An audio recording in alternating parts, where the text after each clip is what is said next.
Good morning to those of you who have joined us in the room, and good morning, good evening, good afternoon to those of you who have joined us online. My name is Zara Balluri, and I have the privilege of being the moderator for this session today on diverse voices and representation for stronger systems. I work for the Water for Women Fund. If you haven't heard about the Water for Women Fund and its partners, it's a DFAT, an Australian Department of Foreign Affairs and Trade funded program, largely in Asia Pacific, involving research and on-the-ground, locally implemented projects in support of climate-resilient, inclusive wash. It particularly supports projects that challenge the status quo to shift away from harmful norms and bring about more equality and systems change. Today we have an excellent panel of partners and friends from Asia Pacific speaking about diverse voices and representation for stronger wash systems. I'll just go through these panellists very quickly. We have Fraser Goff from WaterAid Australia, Rana Abdel Sattar from IDE Cambodia, Ruhil Iyer from SLH, Bangladesh, Dr. Malika Sobhi from Fiji, Tema Wickham from Plan, Solomon Islands, Michelle Hobbs from Griffith University, Australia, and Phil Duncan from the University of Canberra. We also have with us Lou Ellen, who is the Director of Urban and International Water and Resources from the Australian Government. So without further ado, I'll hand over to my co-online moderator, Fraser Goff, who will go through the approach to systems strengthening. Over to you, Fraser. Very much, Sarah. Good morning, good afternoon, and good evening, everyone. I'd like to begin my part of today's presentation by acknowledging the Wurundjeri people of the Kulin Nation, the traditional owners of the land I'm calling in from in Naarm, Melbourne, and I pay my respect to their elders, past and present. Wurundjeri sovereignty has never been ceded. I also pay my respect to all First Nations people joining our session today, both in the room and online. Next slide, please. To help set the scene today, I'm pleased to share with you some lessons from a learning agenda initiative we held over the past 5 years as part of Water for Women, to explore the contributions of civil society and research organisations to strengthening wash systems for greater inclusion and sustainability. The learning agenda brought together diverse voices, diverse organisations and diverse approaches across 15 countries in the Asia Pacific region, and has resulted in a series of learning notes that I hope you'll read after today's session.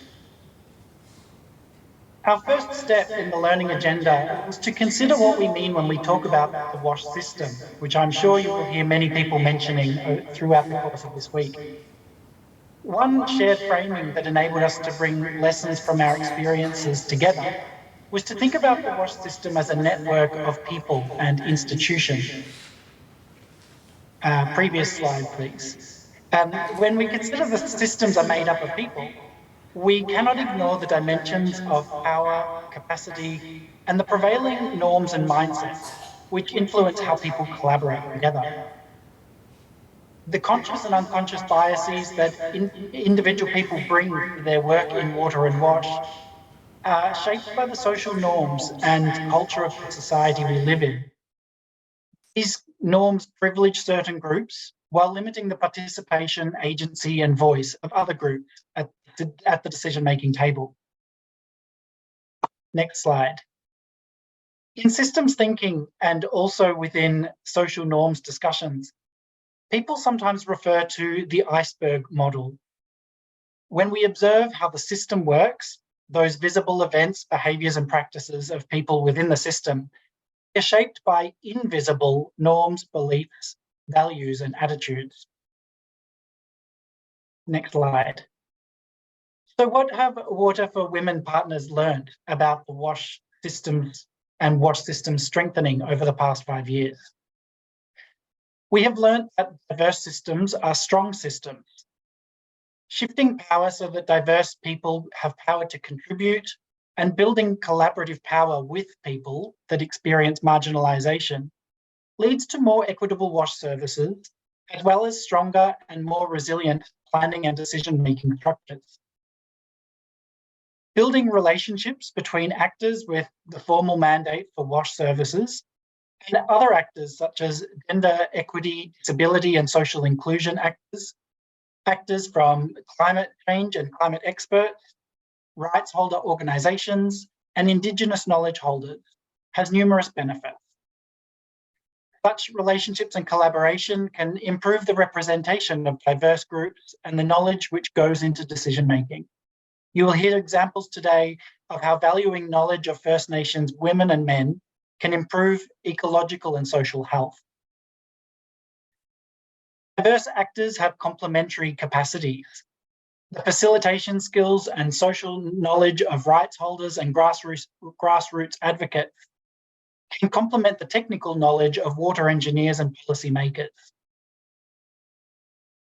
Diversity and representation can also help surface and address cross-sectoral issues.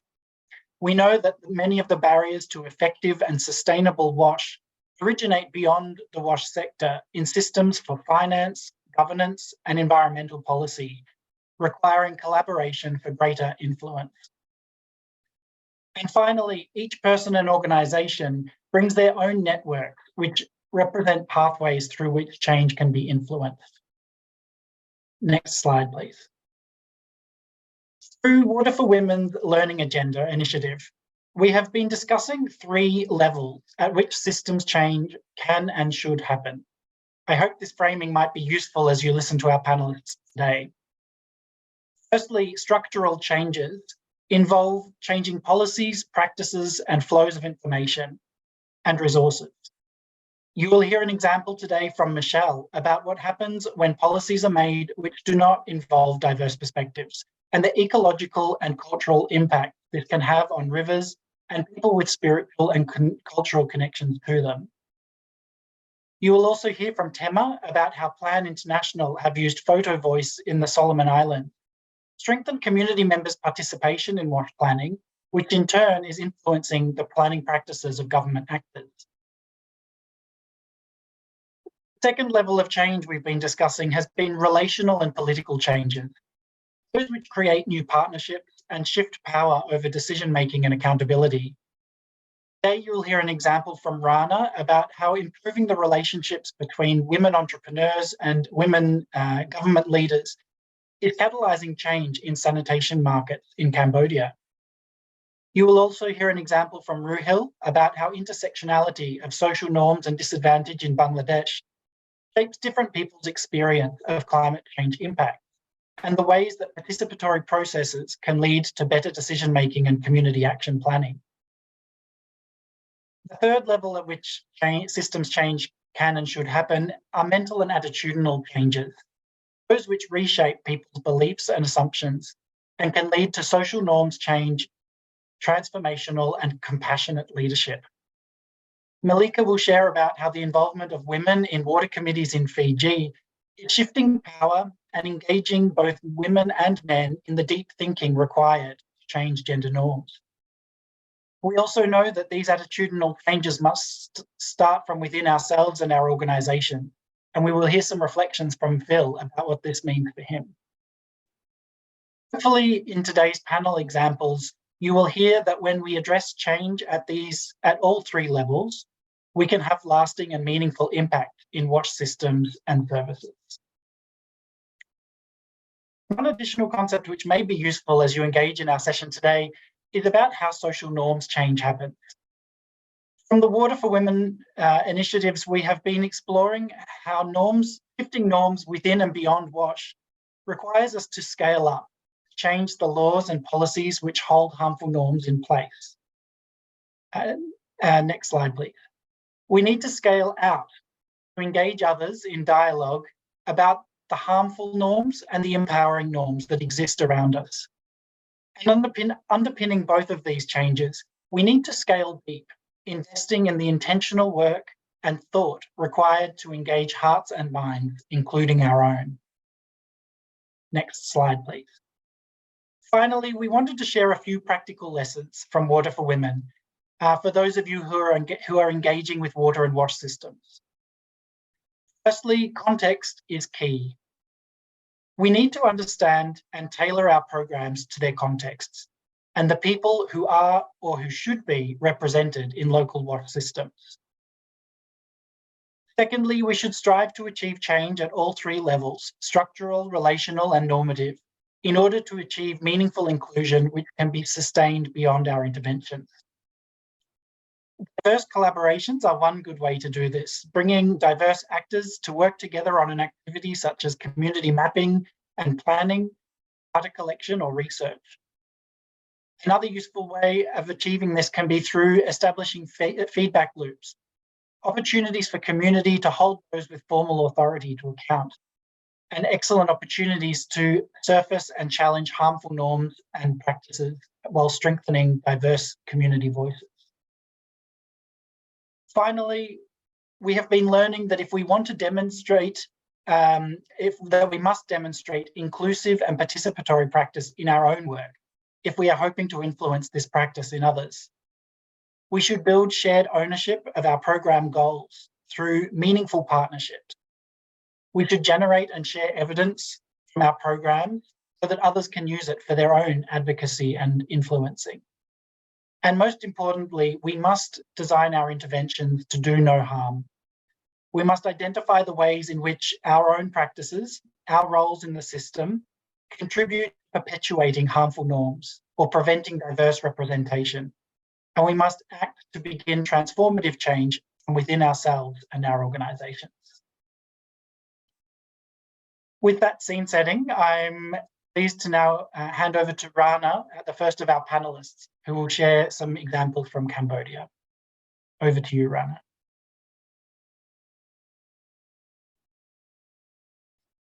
Thanks, Fraser. Hello, everyone. Wish we were there in person with you. So could we please share the screen? Okay, excellent. All right. So today I'll be sharing some of the ways that IDE has been working to strengthen the leadership of women in the public and private sector to achieve a more inclusive, resilient wash market system. Next slide, please. So in the past decade, Cambodia has been able to increase its basic sanitation coverage across the rural areas. However, there are still some limitations and challenges.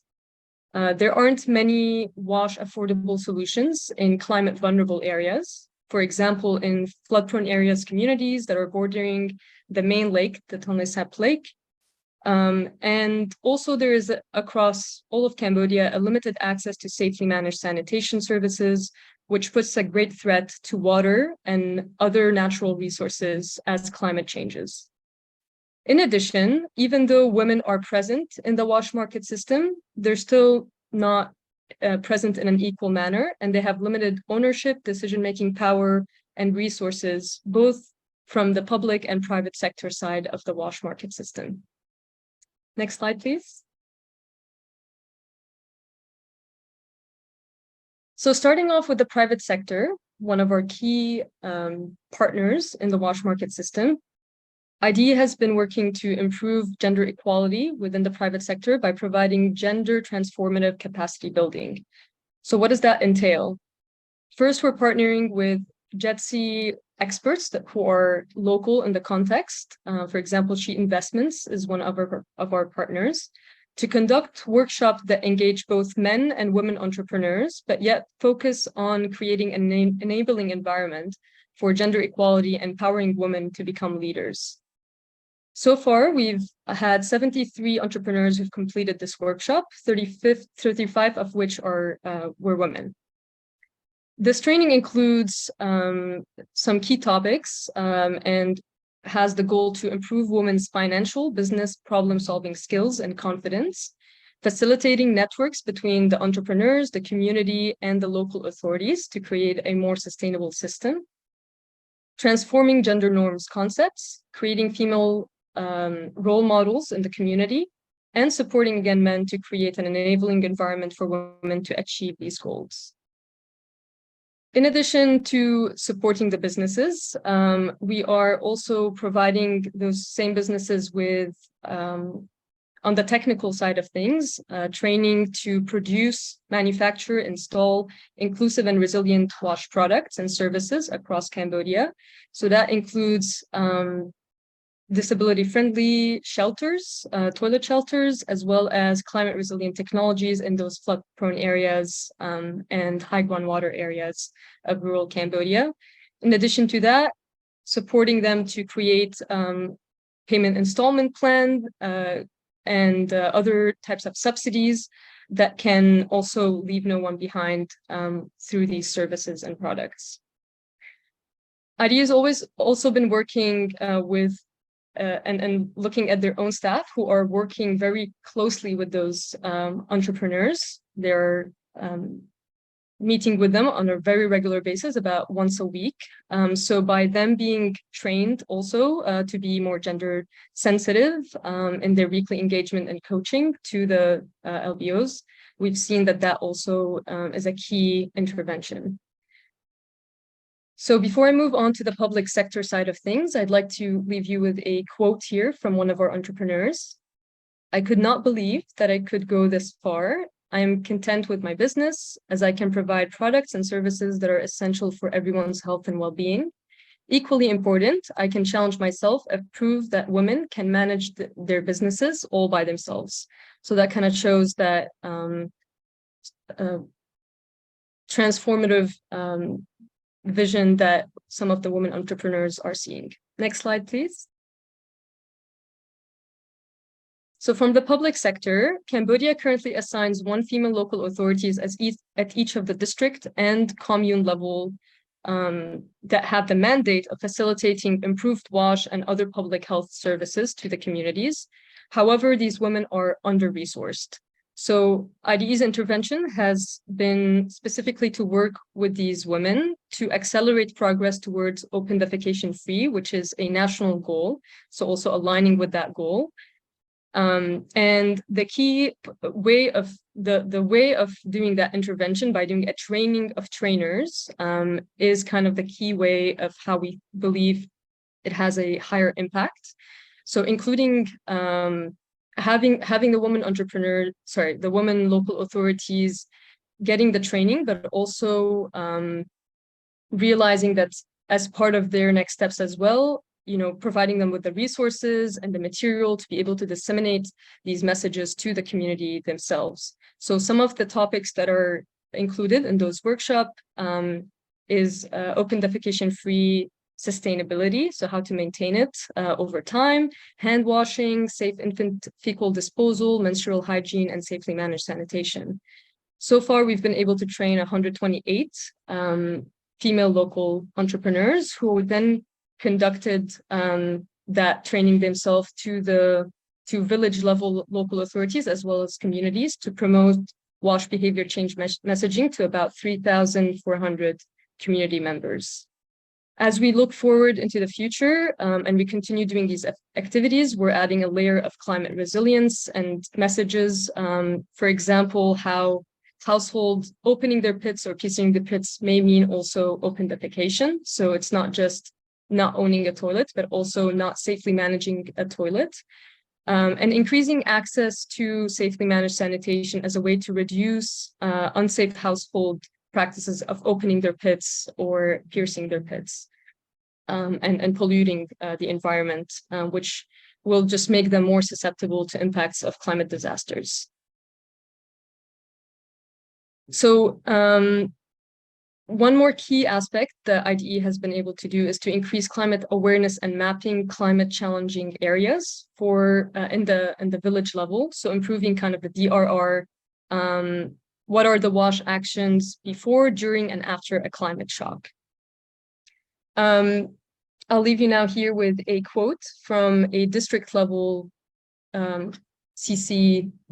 DWC, local authority. She says, "We started collecting information about the number of toilets used by people. We realized from the data that the number of people who own toilets was very low, only for about 40%. We were surprised how low that number was. Once we had this data," she said, "okay, this is an issue that we need to address really soon. That is when we started working with the Commune Council and prioritized WASH into the 3-year plan. So you can see some structural level system change as well from that response. Next slide, please. All right, here I'm just going to be sharing some of those key messages and call to actions to consider. Us as CSOs, we should, and a key stakeholder in those WASH systems, at least to start them and introduce them, we should start with ourselves by increasing gender equality, disability, and social inclusion of our own staff, especially if those staffs are working directly with the community. Also, in the context where strong gender norms still exist, engaging men, we feel, is kind of a necessary point for creating enabling environments for women to thrive. Increasing gender equality and confidence in decision-making for women entrepreneurs and equipping them with the tools to serve their communities is a way to ensure that there's leaving no one behind through these WASH systems. And finally, by conducting a training to trainer types of activities to local authorities, they can then fulfill their role in the WASH sector, helping to strengthen equitable, universal access to resilient sanitation systems. Next slide. Thank you so much. Looking forward to answer any of your questions later on. Thanks, Fraser.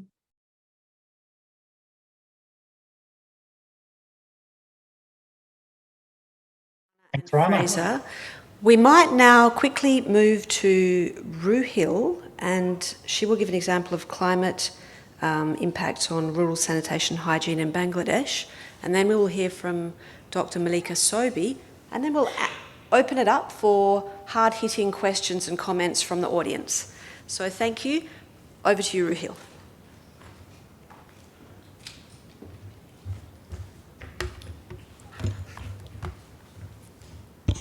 Okay, good morning, everybody. My name is Ruhil. I'm a researcher at the Institute of Development Studies in the UK, in England.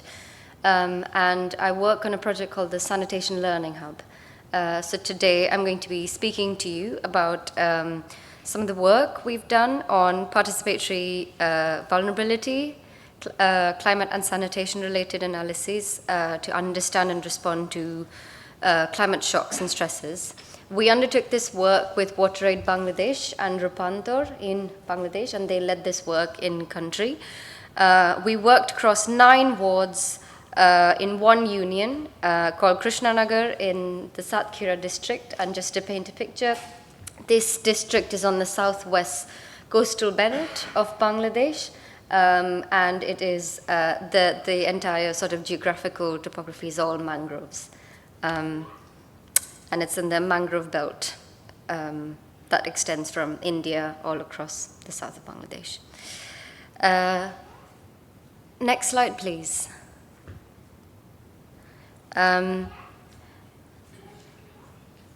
So we undertook a series of participatory consultations. This involved multiple different methods, but they included social mappings, they included seasonal calendars, and they included a series of focus group discussions with different people across men and women. With women, we had specific discussions around menstrual hygiene management as well.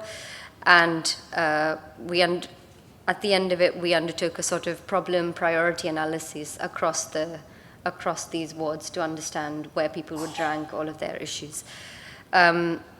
All of this information was then collected in all of these maps that you're seeing on the screen and fed into individual ward development plans.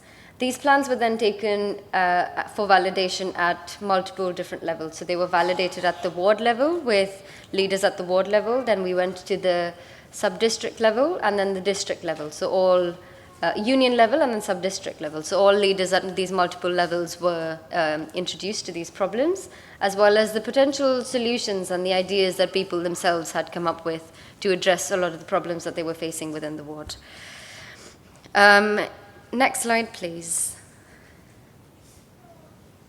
In terms of the specific problems, and the findings, what we found in terms of how climate was interacting with a lot of the sanitation problems that people had in the ward. The impacts themselves were frequent and intense cyclones and storm surges, along with the change in seasonal patterns. It also was leading to increased saline water intrusion within their mangroves. And seawater was intruding and therefore making the water more saline. In terms of the indirect effects, the salinity of the water affected their water quality that was available across the ward.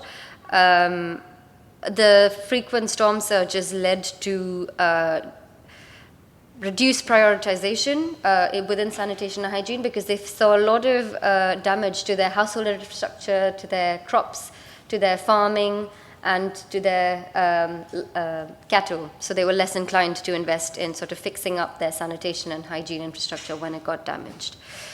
These frequent storm surges, in terms of direct impacts, would lead to their latrines breaking down, their pits collapsing. It would lead to fecal sludge collecting within their household environments and around their homes because of these collapsing pits. The pits also filled up really quickly, which made them need to either dig more pits or invest way more in desludging. The reduced access to markets and resources was also a function of these climatic surges and the storm surges, because the paths would get muddy and they couldn't walk and traverse through these paths to get to markets and resources. This had a big impact on menstrual hygiene management for women, because they would not have access to certain materials to take care of their menstrual hygiene and manage that safely when these big events would occur. Because of the saline water and one of the occupations being shrimp farming, women would have to essentially farm hip deep in saline water for up to 8 to 9 hours. This caused a series of issues with gynecological issues with rashes and urinary tract infections, and it caused a lot of pain while managing their menstrual hygiene. So it was not something that women could speak about very freely. It took a lot for us to speak to them in the focus group discussions about this. And they found that because with the increasing salinity of the water, their problems were starting to get worse. I have 2 quotes on the screen, which I might pause and let you read before I move on.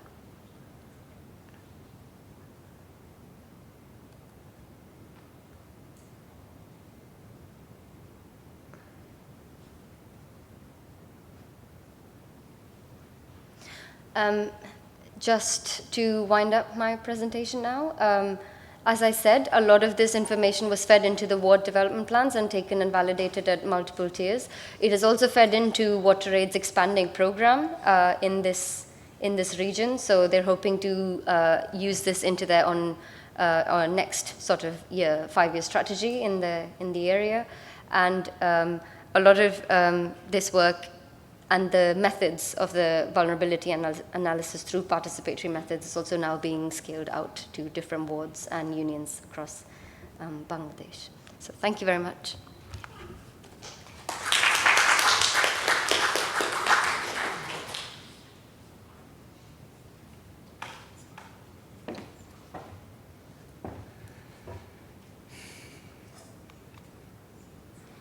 Bulbinaka, everyone.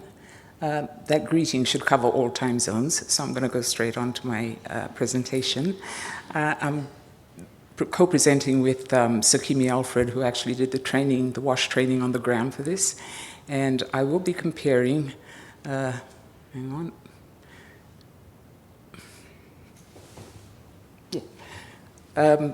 WASH training that happened in in one community in Fiji. There's something that happened. Yeah. Okay. All right. So the training happened of an evening. You can see it's dark outside. I'll come back to that because that's actually quite an important point when you're doing training in Fijian communities, especially for women. Next slide, please. So the next slide, for those of you that don't know where I'm from, Fiji is in the Pacific, South Pacific. Our most famous export right now is Fiji water, bottled water that goes to some of the very expensive locations abroad. And I live in the city of Suva that you can see there on Vitilevu. Those are just some of the basic statistics of our country. We haven't reached 1 million people yet. We're a small country, 18,000 square kilometers, and most of the population is on the 2 main islands. And so I live in the capital city of Suva. Next slide, please.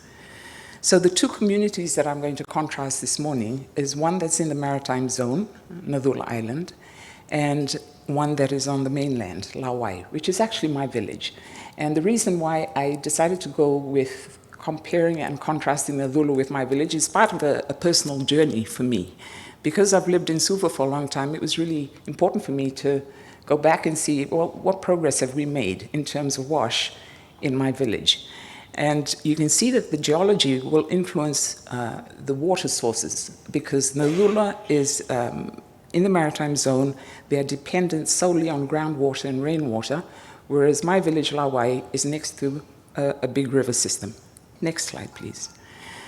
So the training in Nadula was carried out by Habitat for Humanity, and it although some of the activities included everyone at the start, they broke up into men's group, women's group, and a youth group at the end. And you may wonder why. Well, it was actually to encourage a free exchange of ideas. Because of the vanua, which I will talk about, sometimes women aren't so, they're reticent to speak up when there's men in the room. And so what I'd like to do is just to dwell a bit on that first bullet point where you need to include the government, the vanua, and the church with any of these training activities in Fijian communities. Government, because it gives you credibility. In this instance, we had the Ministry of Itoke Affairs that looks after the indigenous people. We had the Ministry of Health because of WASH training, and we had the Ministry of Education. The vanua. What do we mean by vanua? Vanua is a concept, in Fijian it means land. But it's actually an all-encompassing term. Vanua includes land, water, whether it's fresh water or coastal, depending on the village location. It includes flora, it includes fauna, and it includes the traditions and the values of that particular social group. Now, vanua is a common concept throughout the Pacific. The Maori call it whenua. In Tonga, it's called whanua. In Samoan, it's called whanua, but it's really an all-encompassing term. Now, the vanua plays a huge role in the perceptions that people have, particularly because it's a patriarchal system. One of the biggest challenges in this training was getting the men to realize that women were actually using water a lot, but that women could also play a big role in the management and also in looking after the infrastructure of the water or the WASH system in the village.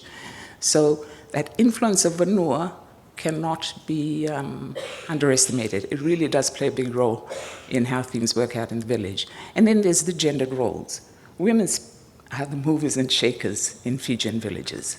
They do everything from washing, cleaning, cooking, looking after the children, going to collect firewood, going to get produce from the garden. So when you do training with women, one of the things that you need to be mindful of is you do it at the end of the day for a lot of them, because that's when all their domestic chores are done with. That's a practical consideration.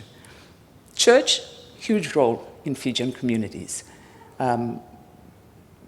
We got the youth group involved because they could then do the Sunday schools and promote, cleanliness, being next to godliness. So if you can quote from the Bible, that, you're on a winning run. Next slide, please. So the training, what did it achieve? You can see some of the bullet points there. Water committees are present, or are supposed to be present, in all rural villages, and this is a requirement of the Water Authority of Fiji. Water committees look after the infrastructure in the village. Up until this training, most of the water committee was made up of men. After this training, the participation of women went up to 30% from 10%. And the reason being was just the change in mindset. And they no longer were just the secretary of these committees, but they became part of the management. They took the lead on these committees. And it's not just the water committee, you've the health committee, you've got the development committee. There's quite a structure in these villages.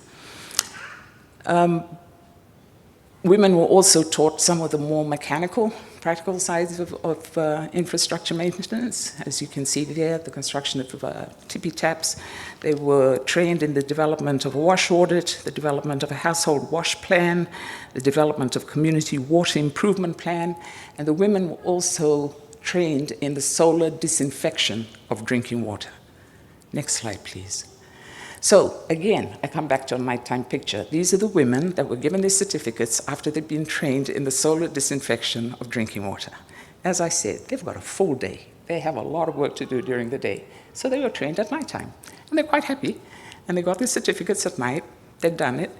But I just feel like the important point was made by a village elder, and I'll quote from here. He said, "I can confidently say that women are responsible, they can serve as managers, and even become a chairperson for any organization or institution like we have.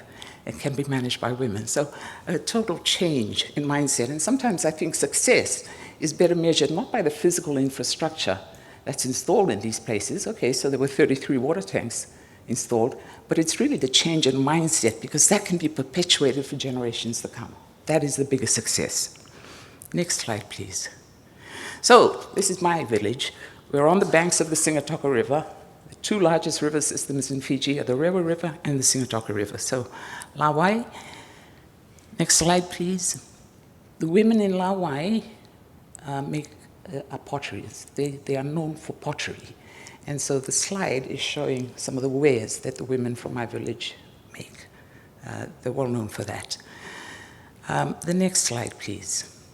I just wanted to compare and contrast villages between Nadula and Lawai.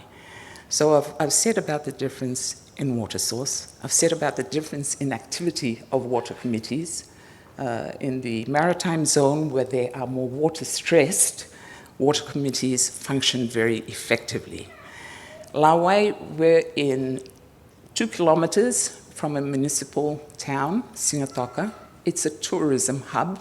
We have piped water supply by the Water Authority of Fiji.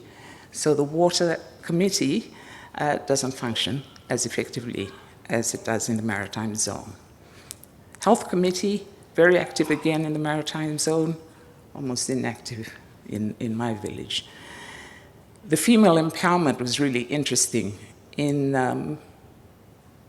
Nadula, maritime zone, the conclusion was that female empowerment can come through water use and management, because the women rose to the occasion. They showed that they could do the maintenance checks on the physical infrastructure. They showed how they could take the lead on these committees. With Lawai, the women earn more money than the men, because they are employed at the ginger processing factory a few kilometers up the Valley Road, and they make revenue from the pottery.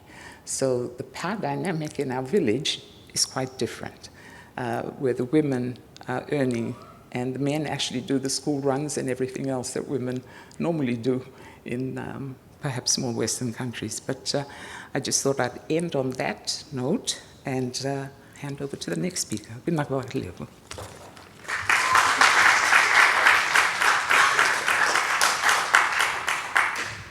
Thank you, Dr. Sobey, and we do appreciate that these are very complex presentations to give in 7 minutes, but we have so many good examples that we wanted to share with you. So we have time now for a couple of questions from the room and online. Do we have any questions, comments from the room first? You can raise your hand and introduce yourself. We might then, we might then go to Fraser online. Fraser, do you have any questions online?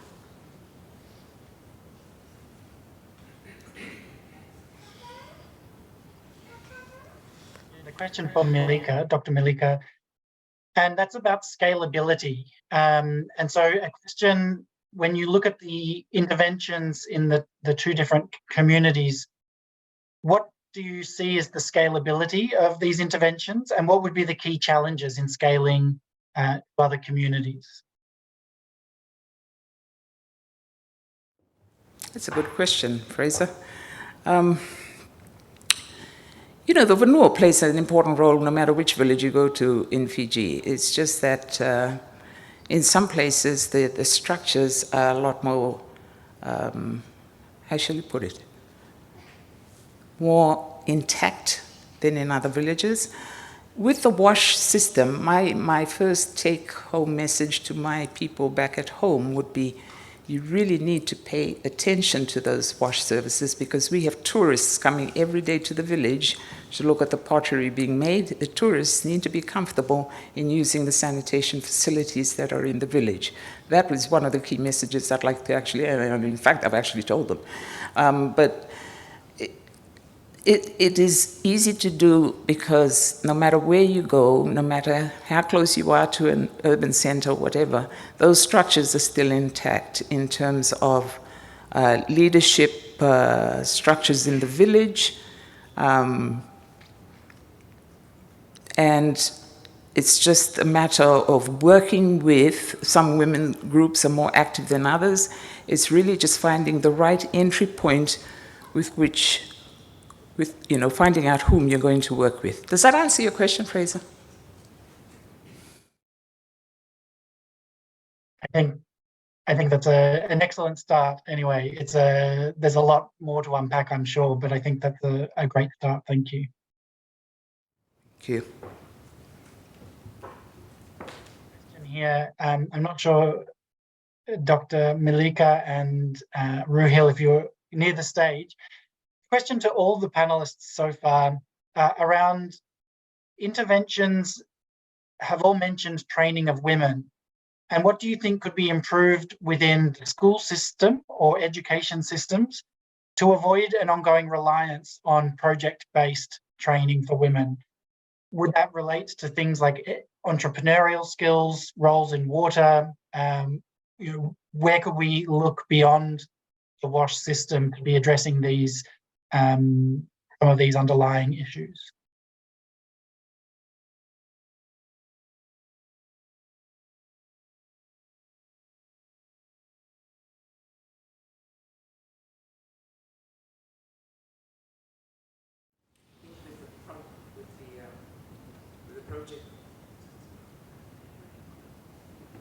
Yeah, I could say a few words and then hand over to you. I think that's a very good question, and I haven't thought of it that way. But something that we see directly with our work, where it connects even now, is getting young girls to stay in school. And a lot of that has to do with availability of time and opportunity and sanitation and in schools. So keeping young girls there, but then also what Rana said about including young boys and men within thinking around how women can feel and young girls can feel more empowered and more in control and feel like they have a choice more than needing to be told that they have a choice. I think it could start from there. So it's more structural. I think the education system, when you think about sort of gender interventions, I think a school system would be more structural, addressing larger norms and conditions that sort of operate to frame the options that women have. Whereas in the WASH system, we're going on the complete opposite end. We're looking at individual action and how we can enable individual or household action to get women making certain choices. So I think we're coming at it from very different angles. But yeah, that's what I wanted to say.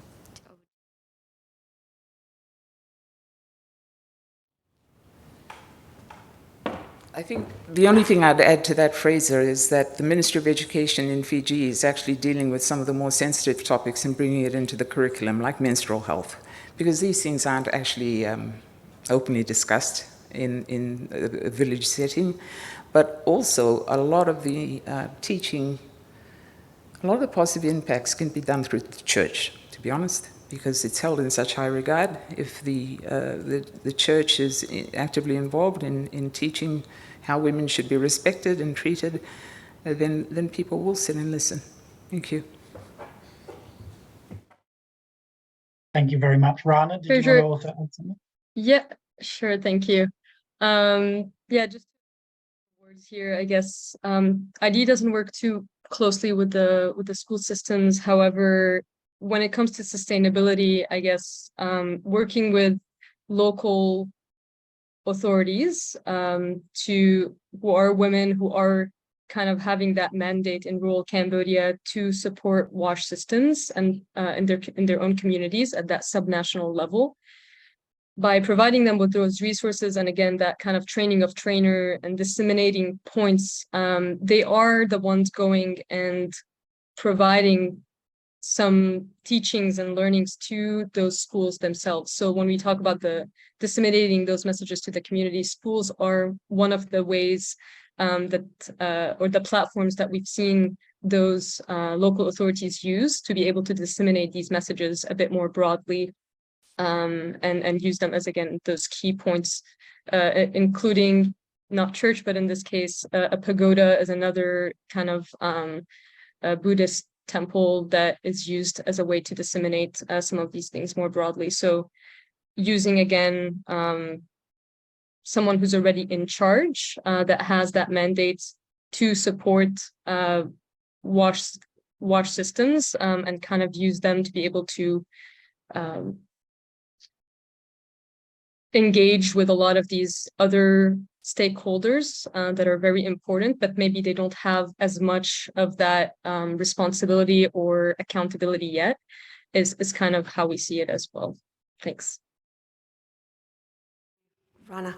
So I can see there's a few hands raised here in the room, but what we might do is stay with the Pacific, listen to the next presentation from the Solomon Islands, and then we'll move to Australia for some presentations on Indigenous knowledge and climate resilient WASH.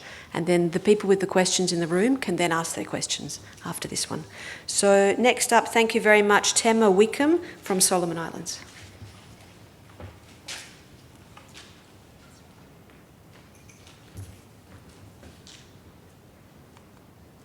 Hello, Olketa. Good morning, everyone. So my name is Tema Wickham. I am a WASH practitioner, so I work for Plan International Pacific in the Solomon Islands, and I currently manage the Water for Women WASH project in the country. So we work mainly in rural communities. So the work I will present is a practice-led research. It was made possible through a collaboration and a partnership between Plan International Solomon Islands, Plan Australia, International Water Centre, Solomon Islands National University, Live and Learn Solomon Islands, and Earth Water People. Before I dive into this slide, just to give a bit of a context. So in Solomon Islands, there's a population of more than 600,000 people, and 80% live in rural and remote communities. So there are in the communities, there are shared water systems, and the rural water services are managed by the community with limited support from external actors. Communities have responsibility for planning and managing the water systems. So there are WASH committees that are established and formed to manage and operate the systems. However, there are a few key challenges that are faced. The community is still not prepared for problems caused by climate change and other changes. Women and youths are rarely consulted about water management issues. There's lack of diversity in the water committee groups, where age and gender, so there's more male, it's more male dominated, and so there's poor representation to amplify women and youth voices. And also at the catchment level, so when you're looking at communities that live next to each other, the relationships and the dialogue between the communities are also poor. So what action was taken? The There are a few approaches that were developed and implemented to strengthen community engagement in water management. So there is the community-based water security improvement planning tool. This is a process that engages community at the zone level. Community members are more stronger, have more stronger social and kinship connections at the zone level rather than the community level, so it's easy to make actions towards the water problems. There's also a second cycle of the CWC tool that was developed, and now it ensures diversity of participations, and it considers climate change and other changes. So now there is more inclusion of key influential people, for instance, like landowners, from church-based groups, representatives, and chiefs who have more influence on community priorities. Also, a photo voice was developed and tested. So it is an approach to facilitate intergenerational dialogue, so between the young women and the elders in the community, and also dialogue within and between communities around the water catchment management. So as a result of the approaches that were developed and implemented, there are a few clear evidences. So there's increase in knowledge, especially in regards to understanding the importance of water and hazards to the water system. The community also took proactive actions to manage the risks and hazards. It also triggered cooperation and sense of responsibility to manage water systems. So communities take the action to, for instance, bury the exposed pipes, clean the water dams. And also there is a restructuring of WASH committees to involve more youth and women. So these are some of the outcomes that were positive outcomes from the approaches. So I'd like to also share some quotes. The first quote, I'd like to read it out. So this is a quote from a female participant where she said, "It has empowered many of us. We learn how to manage water and to keep our drinking water clean." So this is showing that the knowledge of women has, improved throughout this process. And also there's a quote from the Water Committee chairman where he said that what is important and that I like most is the involvement of youths who are now becoming influential on the matter of water management and adaptation. So this is very important, where youths are being involved in the water committees, and their voices get to be heard. So finally, to conclude, there are a few key lessons from the key lessons and messages that I'd like to leave. So participatory approaches are very important. So it contributes to changes in power over WASH decision making. Diverse representation in WASH committees is one way to improve catchment level relationships and strengthen dialogue, so between the youths and the elderly.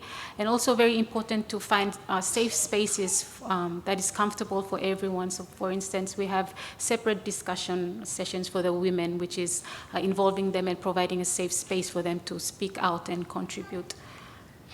Also engaging different members of the community, so by that including church representatives, women, men, youths, zone leaders. It all attempts to engage everybody in the community, but also those in the neighboring communities. And yeah, so throughout this process, it also gives the opportunity to consult others who are not present in the sessions. But consultations outside of the activities also gather other views from people like people with disability, single mothers. So having that consultation is also important in such conversations. Yes, so thank you so much, everybody, for your time and for listening.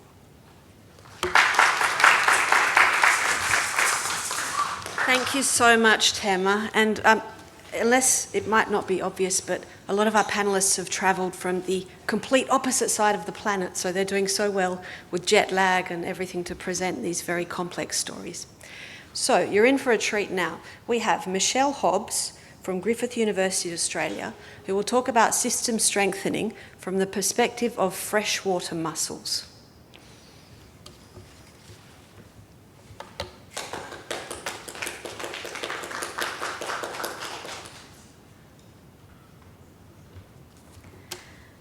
Morning everyone. I'd like to acknowledge the Sami people and their care of these lands and waters over many thousands of years, and I'd also like to acknowledge my own ancestors. So I'm a freshwater ecologist. I'm also an Aboriginal woman. I'm a descendant of Bidra on my grandmother's side and Dungari on my grandfather's side. So my entry point to WASH is more from a catchment health and ecological point of view. When river health is good, there is less water treatment required and it's cheaper and easier. And healthy catchments are also really important for climate resilience. So just for a bit of quick an Australian context in terms of the environments, catchments vary a lot in Australia. It's a very big place. It's one of the most hydrologically variable places in the world. So some places are quite wet, like the picture on the right there, and other places are quite dry, and rivers only flow when you get large storm cells coming through. There's also a huge cultural diversity in Australia. In terms of Aboriginal and Torres Strait Islander people, there are more than 500 language groups across the continent, and each of those groups have their own cultural connections to their rivers and water places. Because of the huge dynamics in water availability in Australia, a lot of the rivers are very strictly managed in terms of water licensing, and I'll talk a bit about how that can affect ecosystems as well. Oh, yeah, thank you. So I work on freshwater mussels. They're not necessarily the be-all and end-all of river health, but they are very important. They're effectively the kidneys of the river system. They are large filter feeders, so they spend all their time taking all the algae and bacteria out of the water and settling it onto the bottom. So they're really important in maintaining water quality. They also increase productivity in the river systems in terms of other organisms. However, in terms of the way that rivers are managed, freshwater mussels are a bit of a blind spot. When you look at conservation and the way that rivers are managed, there is often a focus on a really narrow set of indicators. Fish are a big research focus, pretty much because they're more obvious and more charismatic, and they have cute faces, unlike mussels. So for me, mussels are an example how the current approaches to river management are not particularly holistic and not particularly inclusive either. Aboriginal people are well aware of how important mussels are for river ecosystems, and they're often on our radars. In the old days, women would gather mussels and cook them up for the kids and the family, so it's a really important source of food. Up north, a lot of people still eat freshwater mussels. In the more developed catchments and areas, mussels are no longer eaten quite so much because there's a lot of concerns about contamination from industry and from agricultural chemicals. All the mussels have simply disappeared. Mussels are one of the most threatened groups of animals in the world, and their populations are seriously declining. Freshwater mussels are also a really important material that you find in sacred middens around the country. So a midden is a deposit of leftover cooking materials from thousands of generations of people returning to the same area to cook in those places. So they have a lot of cultural significance as well. Next slide, please. So at the end of the last drought, we had an absolutely apocalyptic drought, which culminated in these conditions at the end of 2019-2020. That was also the summer of what we call the Black bushfires, when most of the country caught on fire. It was a pretty scary time. So the drought conditions that you see here are because of that hydrological drought, which is partly to do with climate change, partly just a really severe drought, just a lack of rain. But another contributing factor was over-allocation of water, particularly allowing the extraction of water for irrigation during low flow conditions in the river. Historically, the Darling River that we're looking at here has a long history of having a lot of times of very low flow, but very few times has the river actually dried up to this extent. It's actually quite rare. And a study showed that the conditions that we saw at the end of the drought with the level of water extraction that occurred, brought forward these conditions by about 3 years. So had that been managed more conservatively, we might have made it a bit further along until the rains came back. So there was a lot of publicity at the time with fish kills at this time. It was all over the media, but there was not a lot about freshwater mussels. But Aboriginal people were quite vocal about the loss of absolutely thousands and thousands of mussels in the river. So this led to a scientific survey that I was on the team with that, and we went and surveyed the dead mussels and surveyed the damage. There was more than 95% mortality of mussels in most of the river and more than 95% in many areas, particularly the Lower Darling. So this is going to take decades for the river to recover from this. Mussels are relatively slow growing. They take about 4 years to mature, and they have a very complex life cycle where they attach to fish. So they need the fish to come back first before their populations can recover. So it will take many decades for the mussels to recover. So by continually keeping the Darling in this state of low or no flow, with its natural wetlands dry, we have really reduced its ability to cope with extended drought. And one of the reasons for this is that water has been separated from the land in the way that it has been managed, and this happens in a legislative context, in a policy context. The water is essentially turned into a commodity, and the river is no longer treated as a being or a river. The water is separated, and often all the water is stored in off-river storages rather than actually being in the river, where it can enable the river to do what it does. So in Australia, many more catchments are in danger of being developed in this way, particularly up north, where there is quite a lot of water available in the tropics. However, once you start installing dams and taking the water in these off-river storages, then the river is no longer able to sustain these aquatic ecosystems which support ecosystem health and enable us to adapt to climate change. So to weave this into a conservation context, a lot of this management has traditionally been driven by male-dominated. Water is a very male-dominated industry. There's relatively few women working in water management and few in water research as well, and very few Aboriginal women as well. So it's really important that Indigenous voices are included in this context and are considered experts. We know how our rivers are supposed to function. We understand the relationships between all the different organisms and the water and how they operate. So it's really important to consider those perspectives when it comes to making policy decisions and also driving research questions. Next slide, please.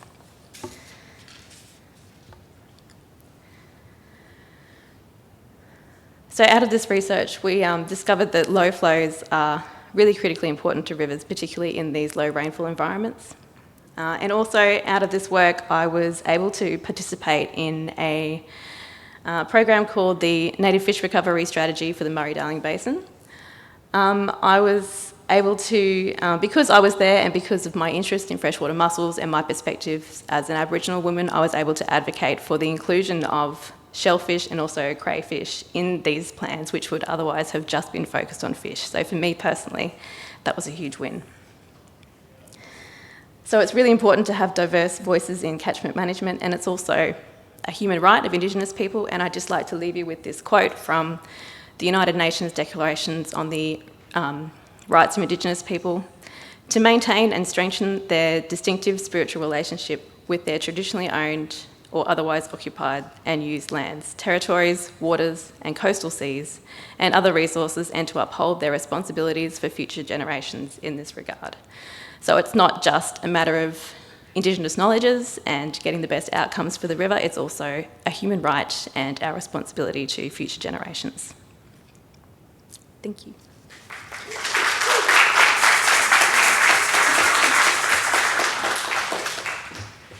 Thank you, Michelle, for sharing that story with us, which I think you'll all agree was a pretty, in a way, very violent story about the ecology of those rivers being destroyed and that it will take decades to recover. But thankfully, with Indigenous knowledge and a systems approach, we know now who we need to listen to to make that happen. So in continuing with our theme of Indigenous expertise, I would like to welcome to the stage Professor Phil Duncan from the University of Canberra. Welcome, Phil.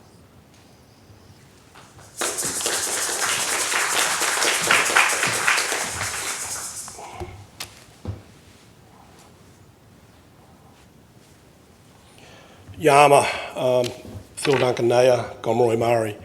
That's hello, welcome. My name's Phil Duncan. I'm a very proud Gomeroi, Gamilaroi man. I too want to acknowledge the Sami people whose cultures and customs have nurtured and continue to nurture this land on which we gather on today, and had the most wonderful experience with the Sami yesterday. Two-way knowledge exchanges. I want to reaffirm what Michelle was talking about, the decoupling, the legislative process of decoupling land from water, which really does not fit well with our cultural way of life, our cultural way of living, our symbiotic relationship with country. And, it's important that we look at the integration of cultural science, our methodologies into these practices. And I applaud you, Michelle, for the work that you've done with the Native Fish Recovery Strategy and empowering and creating a safe space for women.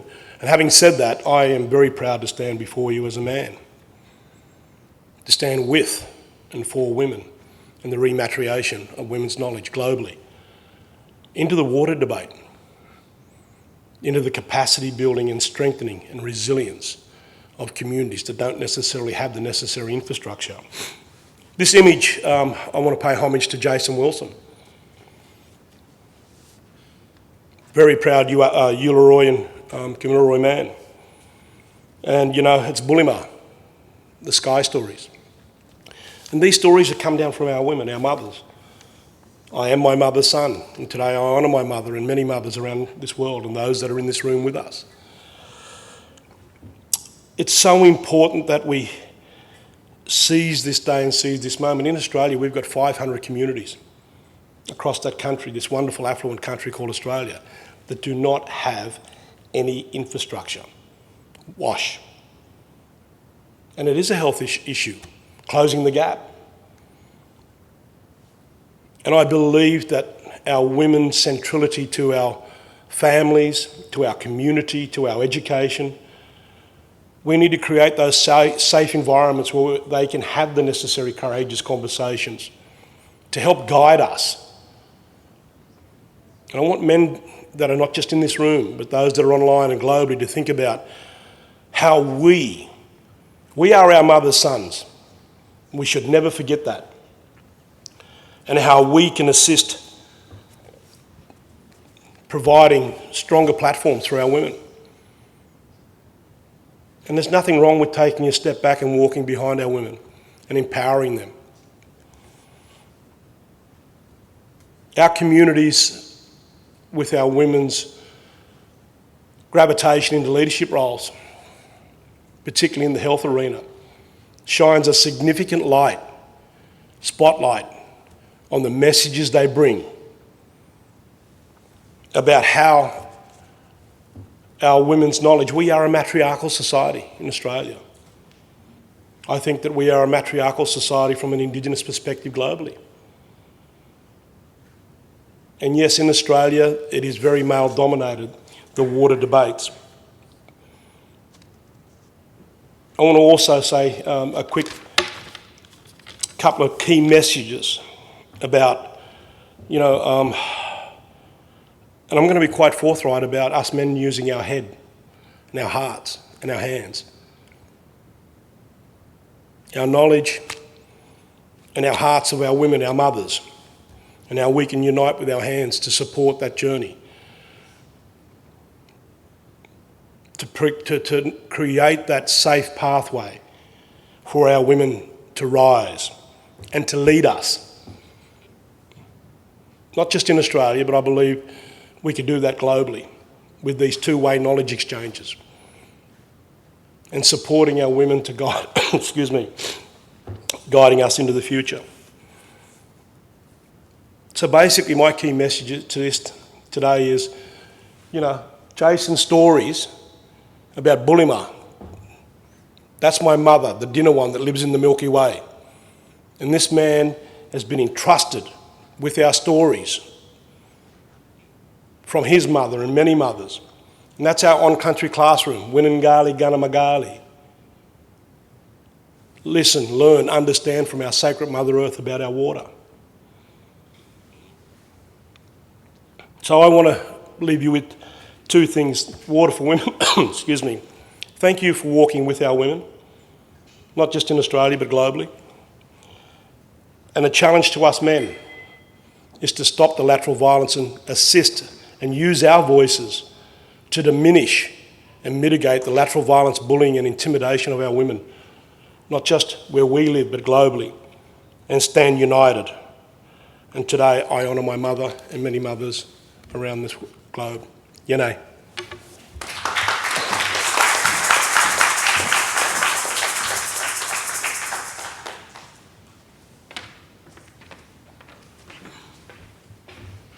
Thank you, Phil. You always do such an amazing job of encapsulating all of these complex messages. And this wasn't the slide that we were going to end on, actually, but Phil had it on his telephone, and we just thought, can we use that slide, Phil? Because it really shows the complexity, the need to listen and understand if we're going to take a systems approach, that we're all on a learning journey, and that the systems are complex, but if we work together and listen and understand, we can really solve these big problems that are facing us all. So this brings us to the end of our speakers today. I know we had some questions in the room, so please put your hand up, and we have someone with a mic who can come around, introduce yourself, and then we'll have the panellists come up and answer your questions. Thank you. To you, please. Oh, where's the mic? Oh, sorry.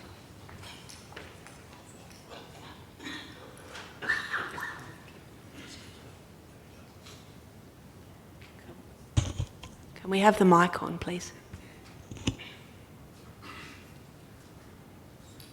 Yes, hello. Yeah. Thank you for the presentations. Very inspiring. My name is Ioannis Georgiadis. I'm a humanitarian aid worker and working with the Norwegian Church Aid, and we work in mostly in emergencies and humanitarian contexts. And we also work together with my colleague. I'm a WAS advisor, and work together with other programs we have is also within gender-based violence. So we try to work together in emergencies. And during emergencies, in emergency context, we see that people tend to go back to pre-existing, let's say, gender dynamics or patriarchal norms. And it is a bit,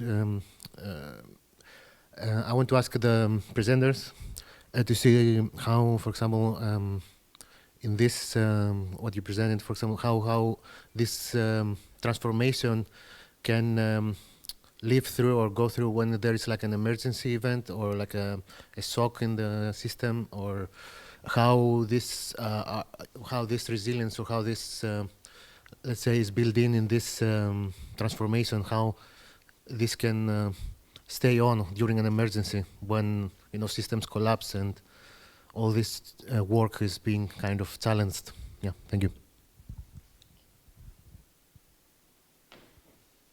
Thank you, that's an excellent question. Yes, I think Dr. Malika Sobey will be the person to answer that one. Thank you for that question. Thank you for the question. I was relating it to COVID-19 when everything shut down. In Fiji, we had this movement start called Barter for Better Fiji. It was started by women. And it wasn't innovative in the sense that bartering was new. It was something that was done in the past. But the thought of going back to that was innovative. They said, let's do it again. Because so many people, our tourism industry, we're very dependent on tourism. Our tourism industry virtually collapsed. There were more than 100,000 people left unemployed. And so bartering was done with goods and services, no cash exchanged at all. That was led by women.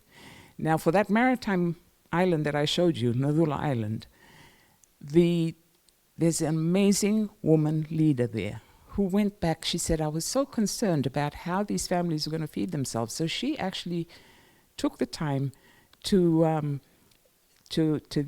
basically rally the troops. That island is very well known for their fish, bountiful fish stocks. So she got them to catch fish, she got coconuts done, and she bartered the fish and the coconuts with people that were living in the urban centers, which were then distributed to all the different villages there. Just, flour, sugar, that sort of stuff. So women took the lead during that COVID-19 crisis when everything shut down and cash was so hard to come by. Does that answer your question?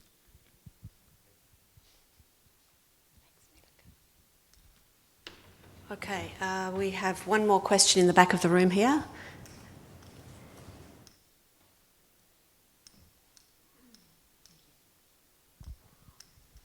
Hi there, my name's Jenna Hegarty. I'm here on behalf of the Working Animal Alliance. What really struck me from all the speakers was the importance of really understanding the local context, including but not restricted to the human actors involved. And I'd love to know if there were any kind of key dependencies highlighted by the communities that the speakers have worked with, including but not restricted to the role of working animals in wash systems, and whether that's changing as the climate changes as well. Thank you.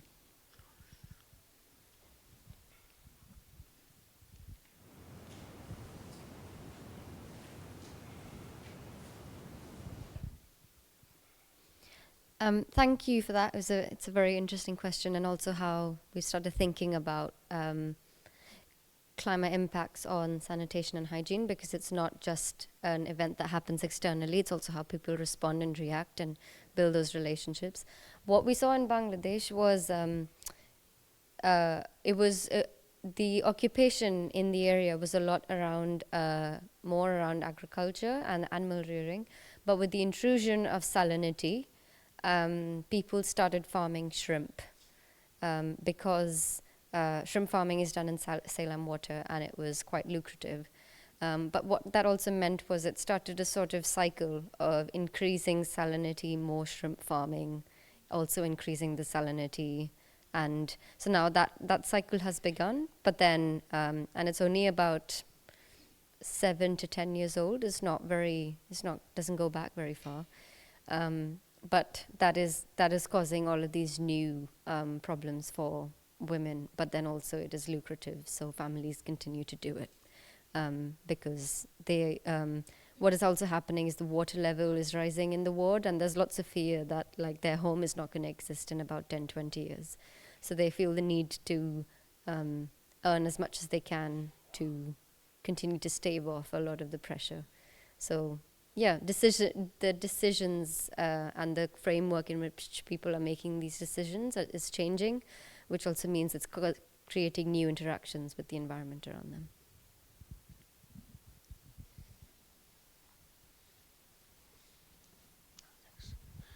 Hi, I'm Michael Wilson from the Australian Water Partnership, which is alongside Water for Women, the other flagship Australian Water for Development program funded by the Department of Foreign Affairs and Trade.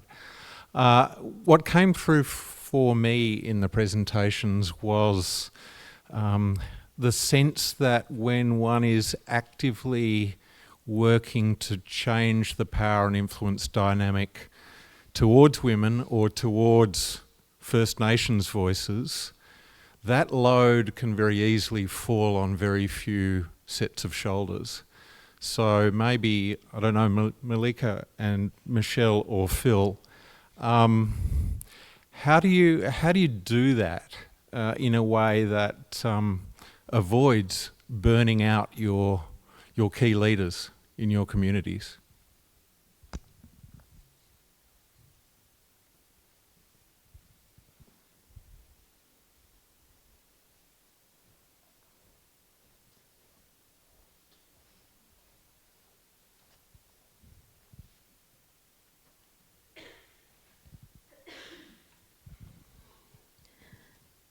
That's an excellent question, and it's still one that we're looking for answers for. I think it's important to look at the long-term pipeline and make sure that we've got more people coming through, whether it's university or other programs, so that we've got more people to rely on. And it's also important to be supporting the people that we have got and making sure that those support systems are equitable and just giving people what they need to stay connected to both communities and in the workforce, because it is a complicated role. Phil, do you want to add to that?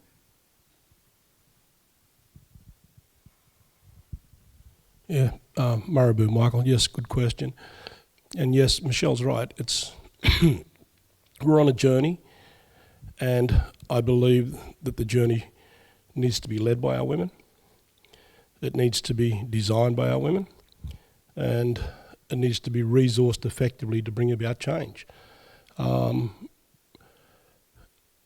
It's not going to be easy, but if we look at the future through the lens of our kids and the type of society and communities we want them to grow into, women's centrality to that is important, and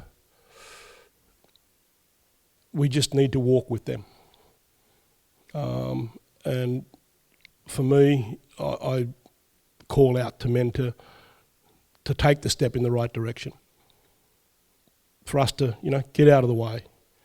I know these are bold statements, but, from success, we need to clear the road for them, for our women, our yinners, that's what we call our Aboriginal women in Gamilaroi. Yeah, so it's not going to be easy, but together we can make a difference. Can I just add that, particularly in an Australian context, I'm not sure how this works internationally, but within an Australian context, it's really important for organisations to take steps to educate all of their staff in cultural capability training, because that takes a massive load off Indigenous staff for having to explain themselves again and again and be the person that responds to all the Indigenous requests that come across their desk. That's really important.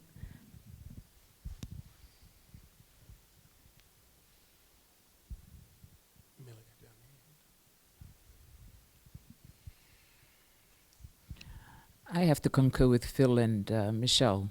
It'll take time, Michael. I think it's very important to mentor young people that are coming through. We have some wonderful young women that are in the community that are very keen to get involved. And I think the older ones, like myself, need to really take the time to mentor these younger people. And if they're Indigenous, it actually makes it easier, because they're already aware of the cultural context, and they will work within the system that's already there. But yeah, I would say mentoring. Thank you.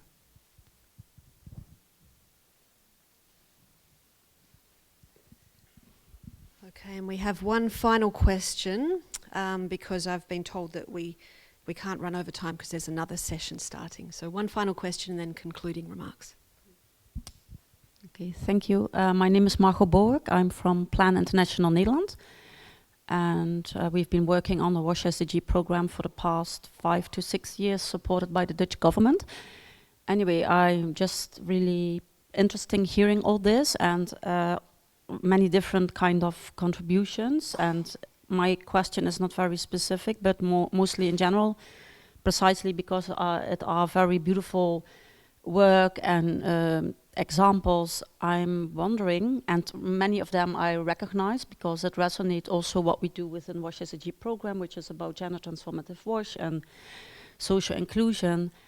And my question, because many of the examples that were given here, for me it's not, it would be really great to have like the scope and the timeline, because if we talk about achieving gender transformation or social inclusion within WASH, it really takes a lot of time. It does not happen overnight.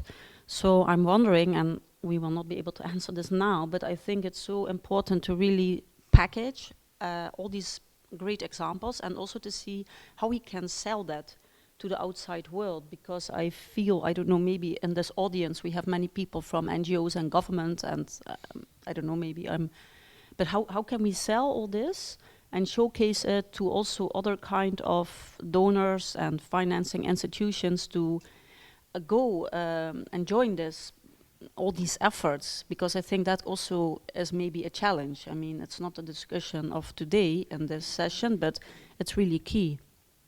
And yeah, that's maybe a question and also a reflection. Hello? Yes, it's a really great comment. On behalf of Water for Women, I can say that we have a lot of tools available to scale up these approaches. You can use the QR codes or come and visit us at our booth, which is downstairs in the centre of the big room, or speak to us or any of our partners, and we will be more than happy to share all of the tools and information that we've developed over the 6 years of the fund, working in 16, 17 different countries in Asia Pacific, because a lot of them are proven, actionable tools that have impacts.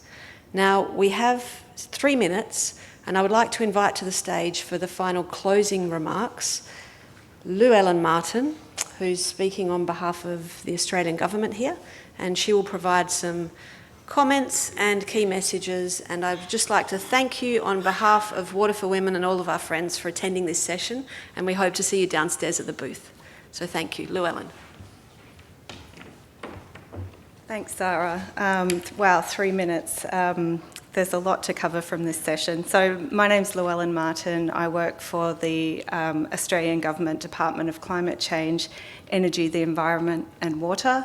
And I'm a Cooma Kamilaroi woman from Australia's First Nations, and I would also like to pay my respect to the Sami and express my deep appreciation for their hospitality and having us on their traditional lands.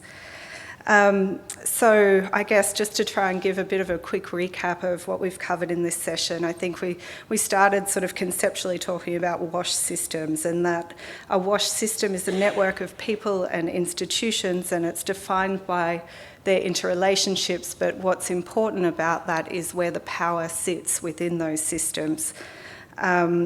We talked about the benefits of diverse systems and how diverse systems are strong systems, and how by incorporating the voices of women, of First Nations people and of people with diverse lived experiences, we get not only different perspectives and networks and pathways to change, we get more equitable WASH services.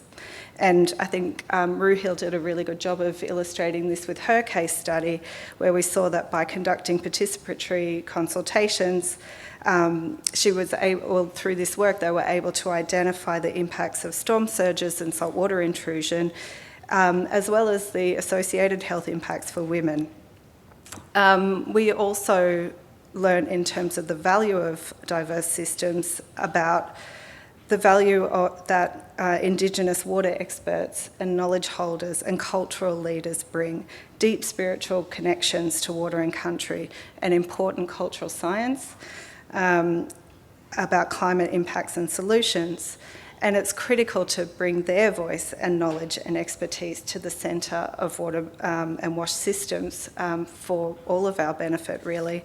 And I think it was a really neat example from Michelle about how, by valuing Indigenous knowledge and perspectives, by valuing freshwater mussels more, we have available to us all a more holistic approach to water management. And I think, Phil, was a great challenge that you issued to everyone, really, to sort of tap into culture and wisdom to bring forth women's voices. And I also just want to acknowledge, in talking about sort of bringing forward women's voices in a sort of, well, I want to acknowledge the work of Professor Bradley Mogridge here at the back, and his work about rematriating water, which is an important contribution in this context.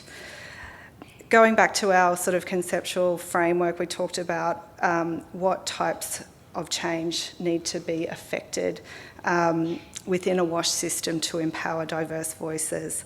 And we learned that there are structural and practical changes that we can make, there's relational and political changes that we can make, and importantly, there's mental and attitudinal change that we need to seek to effect as well. And just, I think we saw that really clearly in a few of the case studies as well, about successes in shifting that power.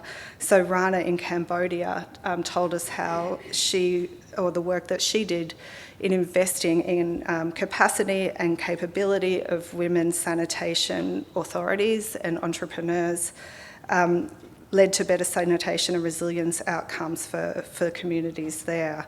And similarly, in Fiji, Milika told us about the training that was delivered there, appropriate to the local context by training women at night when they had the time to participate.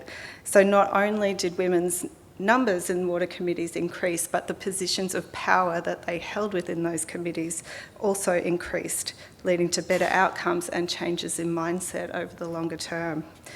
And then finally, it was really interesting to hear, Tema, your work in the Solomon Islands and those innovative tools that you've developed to affect change. The community-based water security improvement planning tool and your photo voice tool, really innovative ways to bring diverse voices to the water committees in the Solomon Islands. So finally, then I think it's, I guess just perhaps a final point to reflect on.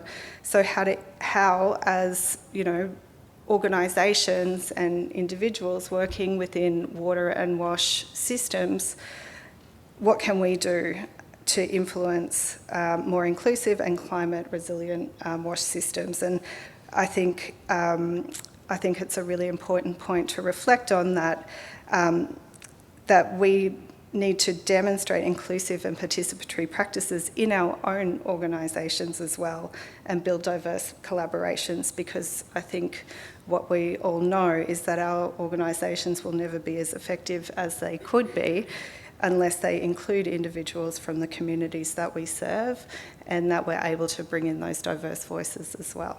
Thank you.